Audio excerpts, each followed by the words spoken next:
If inventing options is about expanding the pie, there still remains the problem of how you divide up the pie. How do you deal with differences, opposed interests? What if the customer wants to buy the product for a lower price and you want them to pay a higher price? What if you want a larger size of the company budget and so does the head of the other department? How do you handle those differences?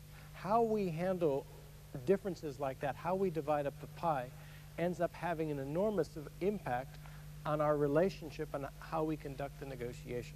This is the crunch in a negotiation.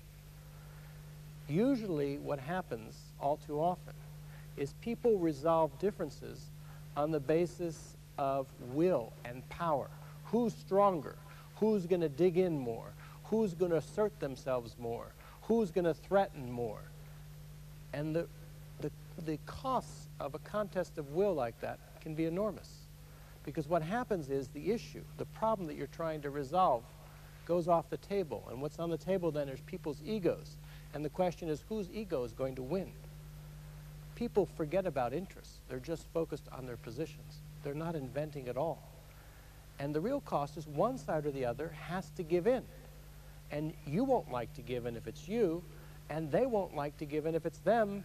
And even if you are successful in making them give in, they're going to remember it. And they're going to think about getting their revenge next time. So if the costs of a contest of will are so large, what's the alternative? The alternative, what you see successful negotiators use, is they try to decide opposed interests on the basis not of a contest of will, but on the basis of objective criteria.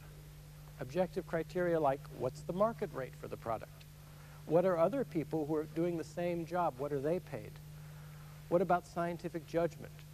What about reciprocity or equal treatment? All of those are like measuring sticks, ways in which we can measure what is fair, what's a fair way to divide up the pie. So neither side has to give in. Both sides can defer to what is fair.